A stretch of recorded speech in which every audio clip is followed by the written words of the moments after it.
passes all understanding. May the love that knows no bounds, may the peace that passes all understanding fill your heart and mind.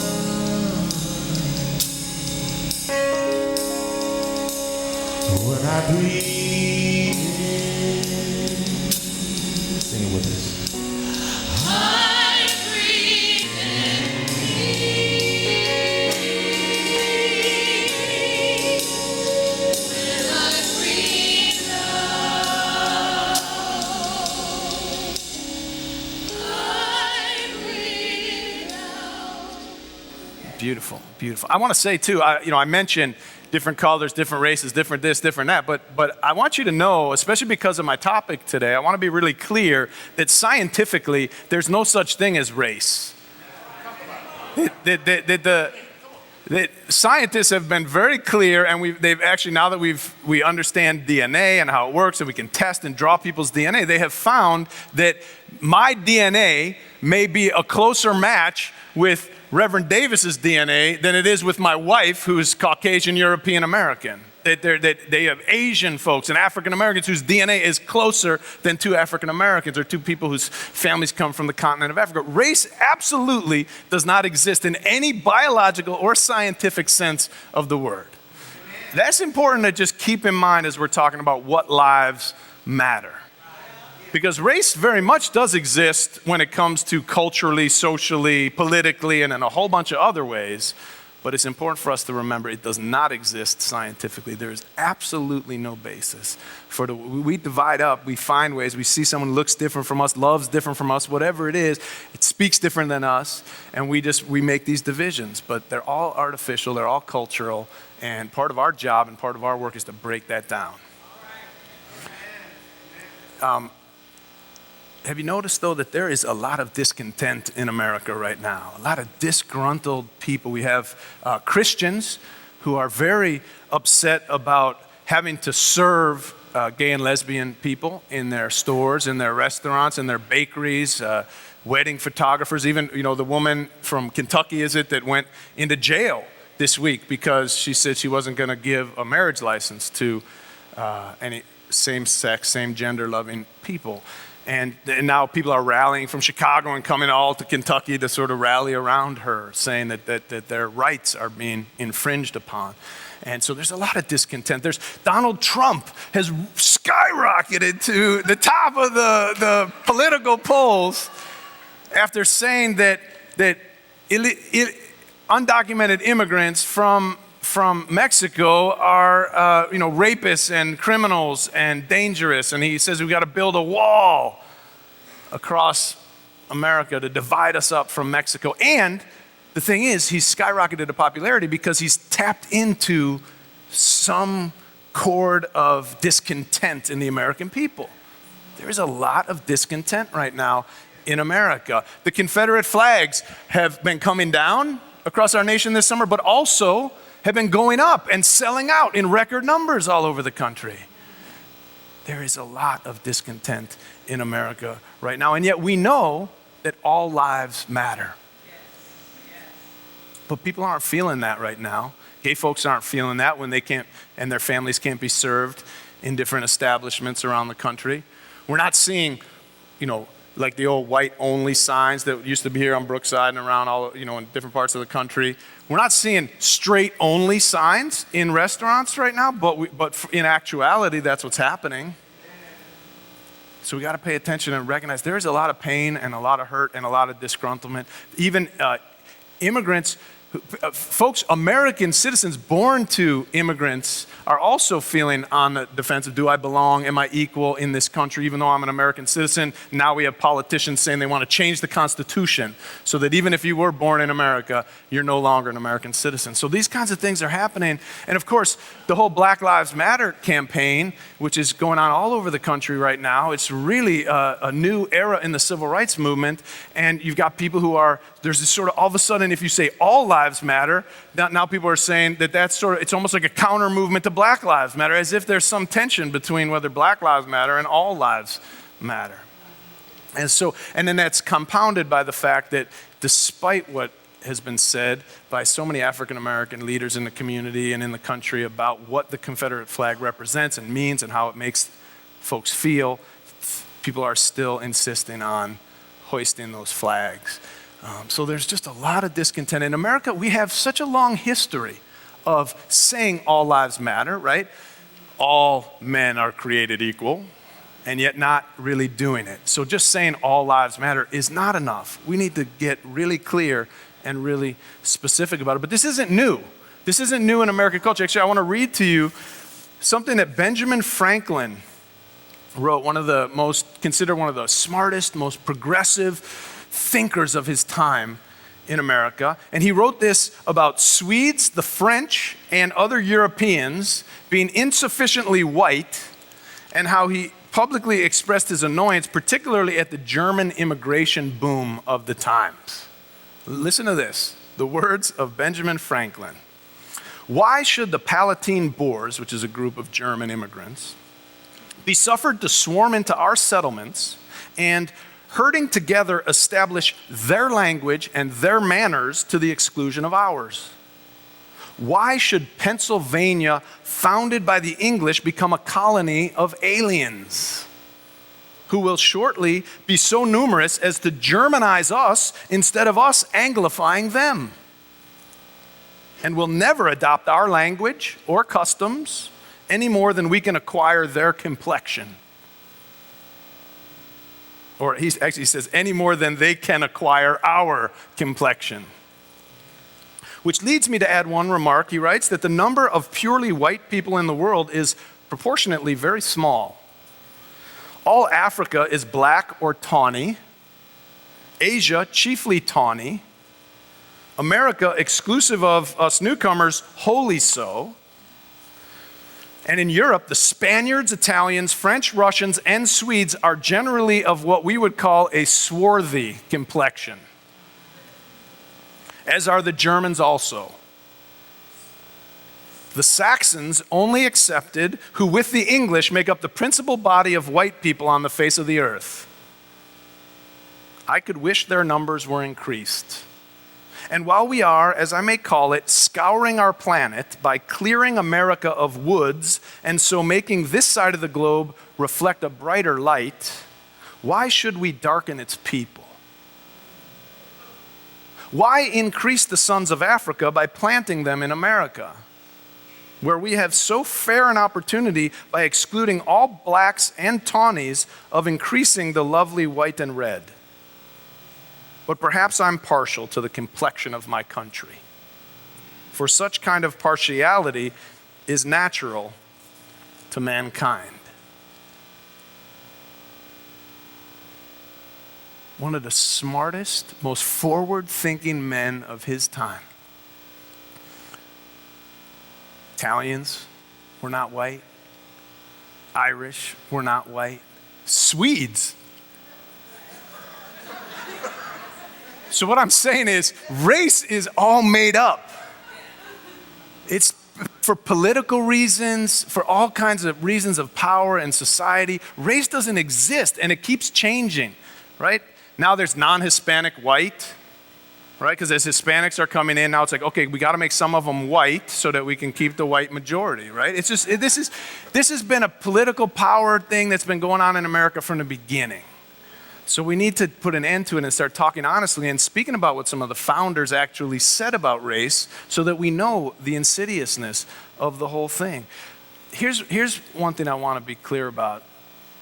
It's wonderful to be loved in general, but it's even more important to be loved in particular. You know, it's wonderful when people say, hey, the clergy of Tulsa, they're a really great group. They do so much good for our community. You know, that feels good as a minister. But when someone says, you know, those ministers over at All Souls, they're really making a difference in our city. Boy, that feels very different to me, I'll tell you that. And my kids love it when I get up into this pulpit and I talk about how all people have worth and all people have dignity, and I'm up here every week talking about that. But you know what they need? They need me to come home, get out of this pulpit, and look them right in the eyes and touch their forehead and tell them, you matter. You have dignity. You have worth. And my wife loves it when I say, I love you, of course. But when I'm specific, when I say, I love you because of the ways you support me when I feel like I'm a failure, or when I feel like my life's not going the way I want it to, I love you. And when I say it in specific ways, it just lands very differently, and she knows I mean it. So as important as it is to be loved in general, it's also really, really important to be loved in particular. You know, my church and my family growing up, they had those beliefs, and they talked about how everybody has value, everybody has worth. But I'll admit it, at different points in my life, I wasn't so sure I had any. So those general statements are wonderful, but they're not as impactful as those that are very direct. So that when, you know, my grandfather came and put his hand on my shoulder and looked me in the eye, or a coach, or one of my teachers, you know, or my friend's mom just said, hey, you know what? I love the way you do this. I really appreciate this about you. When they really looked me in the eyes and said specifically, I can remember every time that happened like it was yesterday. Because it's so important to be loved specifically and loved in particular. My friend, Reverend Rob Hardy's, he's a Unitarian minister of a church, All Souls in Washington, D.C. Great guy, wonderful person. He told a story to a group of ministers, Unitarian Universalist ministers, who were gathered in Portland, Oregon this summer. We were gathered together. It was over, I think, 900 of us. And he said, you know, when I was a young adult, this is how I found our church, which he's now one of our shining ministers of. So if you know Rob or know his story, Rob is actually a gay man. And so when he was a young adult and he was sort of realizing who he was and what his sexual orientation is, he decided to move from, he was living in Rochester, New York, where he grew up, in a fairly conservative religious family, as I understand. He moved to Portland, Oregon, you know, one of the progressive centers of America. He's thinking to himself, you know, this is going to be my gay paradise to grow as a young adult. I'm going to come into my own. I'm going to find myself. I'm going to be supported and loved. But what was going on in 1992 in Portland, Oregon was something called Measure 9. And so all of a sudden he arrives, and they're in this huge battle over gay rights. There's actually, I'm going to read this. It sought to amend the Oregon Constitution, Measure 9, to prevent what were being called special rights for homosexuals and bisexuals by adding a provision to the state constitution that recognizes homosexuality, pedophilia, sadism, and masochism as abnormal, wrong, unnatural, and perverse. Just wrapping all that stuff together as one big thing. And so he's really dispirited, as you can imagine, a really promising young man, very bright, very thoughtful, very caring, ready to sort of live his gifts into the world. And now he comes to a place, even there, where he's being discriminated against, and there's this big war going on in the community. So one day he's walking through town, and he sees an entire city block in downtown Portland that is surrounded in yellow police tape, with signs on every tree and every wall of every building on that entire block that says no hate zone. And it says, stop Measure 9.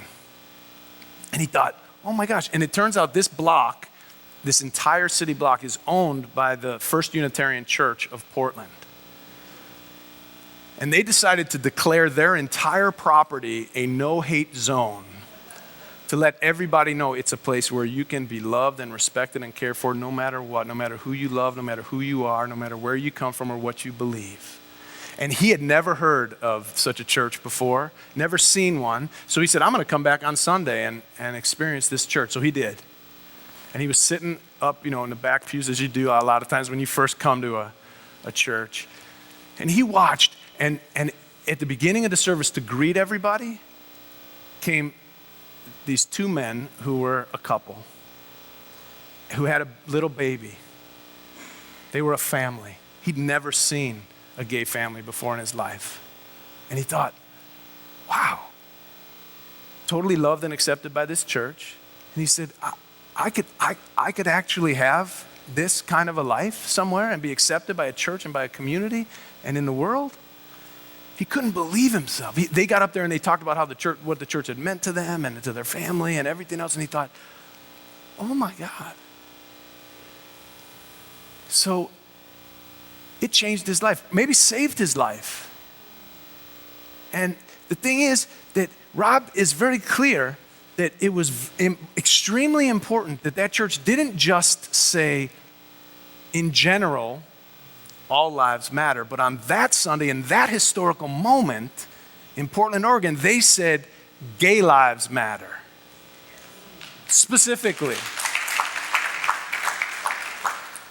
So the question that goes back to biblical times that Jesus was wrestling with and his followers have been wrestling with forever is, who's my neighbor? Right? Jesus said, love your neighbor as yourself. Love God and love your neighbor as yourself. And then people said, well, who's my neighbor?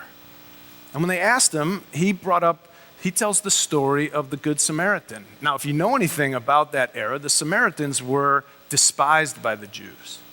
They were considered the lowest in society at the time. So pick your disgruntled group out of my list from this morning about who you think are the Samaritans in today's society. You could probably lump in Muslims, and some others, obviously undocumented immigrants, whoever. The Samaritans were looked down upon by the community that Jesus was a part of. And when they say, who knows how to love and who's your neighbor, he tells this story. And he shows, and in this story, the Jewish priest walks by the man who's hurting and beaten on the side of the road. And the other high-ranking Jewish official walks right past, but the Samaritan is the one who stops and helps this Jew who was not part of his clan, the people who put down his people, but he helped him. And Jesus used that story not only to say who's our neighbor, but also to remind us that all these divisions and all these ways we separate ourselves in our culture are absolutely wrong. They're not godly. And that we need to really find ways to break down these walls and break down these barriers. You see this again and again in the Bible. His meeting with the Samaritan woman at the well. She's had 5 husbands. She's living with a guy who's not her husband at that point. And he befriends her and he brings her his light and his love and God's love in that moment at that well. Jesus, time and time again, being with prostitutes, tax collectors, others who he blessed. He said, let's break down these walls and these differences. In each era, we have to think to ourselves, who is our neighbor? And who needs us to stand on the side of love for them? And so today, especially, there's 2 things that are being really highlighted more than any. And one is Black lives and this idea of, do Black lives matter? The question is up. Just like in Portland in 1992, the question was up. Do gay lives matter? Are they equal in our society right now because of things that are going on in our society? Violence by African Americans, violence against African Americans by the police, all kinds of things, reactions and Confederate flags and all this stuff. The question is being poised for all of us. Do Black lives matter? And it's extremely important that we say, yes, absolutely. Are you kidding me? Yes. Unabashedly, unapologetically, yes. Does that mean other lives don't matter? No. All lives matter, but right now we're being asked specifically, do Black lives matter? Yes, of course they matter.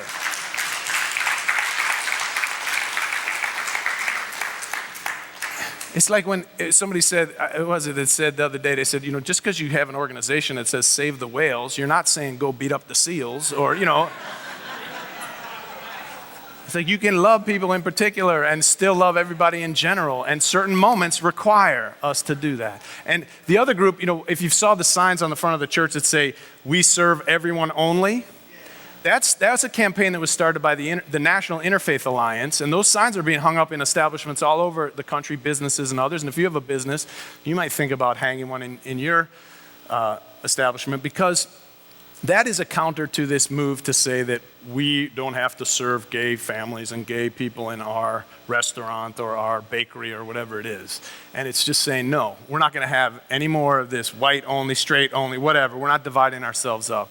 We are a human family. We are one race, the human race, and we are going to live that out. So we need people to bring love to bear, as Jesus would have us do, as our own conscience would have us do in this time and this age. That's why, I've been tweeting, with hashtag Black Lives Matters, and, and I encourage people to do that. I've got a yard sign.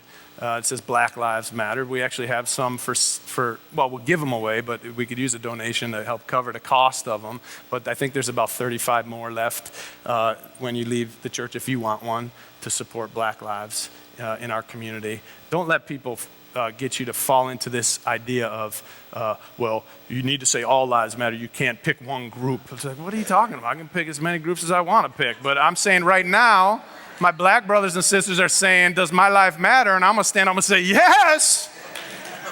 That's not a question. So the thing I want to say as I conclude is just to say that we're not that different from Christians who are trying to stop gay folks from coming into their establishment. We're really not. We're not that different from folks who are hanging up Confederate flags because they're afraid that their culture and their heritage is going to be washed away by all the changes in our society. We're not that different from people who are afraid if we support Black Lives Matter campaign that somehow it's going to further divide our nation instead of unify us. I mean, I get it. We're all discontent in a way. We're all worried. There's a lot of changes going on in American society right now, and it makes all of us a little bit uncomfortable because we don't know what's going to happen, what's actually going to happen when we start respecting everybody, giving everybody equal access, and all of those things. So it is a scary time. There's a lot of discontent. The question is, are you going to build a wall? I don't mean a wall to keep people out from Mexico, which is ridiculous. I think Canada should build a wall to keep us out of their country. But the thing is that the question is, are you going to build a wall in your own heart that gets you to turn against your neighbors? So are you going to turn against those who are flying the Confederate flag, turn against those Christians who are struggling with the equality for gay and lesbian people? Are you going to turn against those who are scapegoating immigrants from Mexico as the reason for all the various problems in our society? Are you going to turn your back on them just like they're turning their back on other Americans? I hope not. Because what love calls us to do, what Jesus calls us to do in this day, in this age, what our conscience should call us to do is to bring love to bear and not build walls and not turn our backs, but embrace all people. My daughter, many of you know, is African American. And when she grows up, I absolutely want to make sure she knows that her life matters. And at the same time, I want her to know that how she treats other people is a sign of how much she respects and loves herself. So let us all treat others the way we would like to be treated, because how we treat others, it says everything about how we think about ourselves. If you want to celebrate the world as we hope it will become someday, outside of these walls and everywhere, we want to bring people of all stripes and all ways, beliefs and everything, all together right here in this place so that we can show the world, yes, you can create community across difference. We don't all have to become, have the same belief, whether it's Christian or Muslim, and that's the way that the world's going to come to peace and harmony. That's never going to happen. We're not all going to become communists or socialists or Republicans or any of that. The way the world is going to come into peace and harmony is by people understanding how to live together across their differences. And that's what we're trying to do every day and every week in this church. So help us do it. It's such a blessing to be together. Go out into the world in peace. Have courage. Hold on to what is good and return to no person evil for evil. Strengthen the faint-hearted. Support the weak. Help the suffering. Honor all life. Go and be blessed and be a blessing. Amen.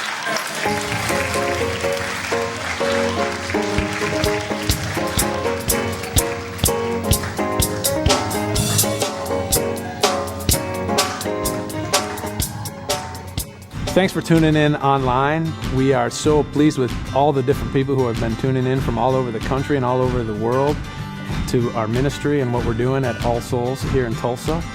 if you have a chance to send me an email or connect with me in some way, let me know what you're finding, why you tune in, and what you're getting out of it. I would love to hear from you. I'm always pleased when I get messages from different people who tell me all kinds of things about the impact of All Souls Tulsa's ministry on them and their lives and their families. And if you get a chance to make a gift to support this ministry, to become a partner, we would love to partner with you and have you be a friend of the church and somebody who is actually supporting us to create this congregation and the world that we're trying to create together. You can be a part of it, and every gift of every amount makes a difference. We really appreciate your support.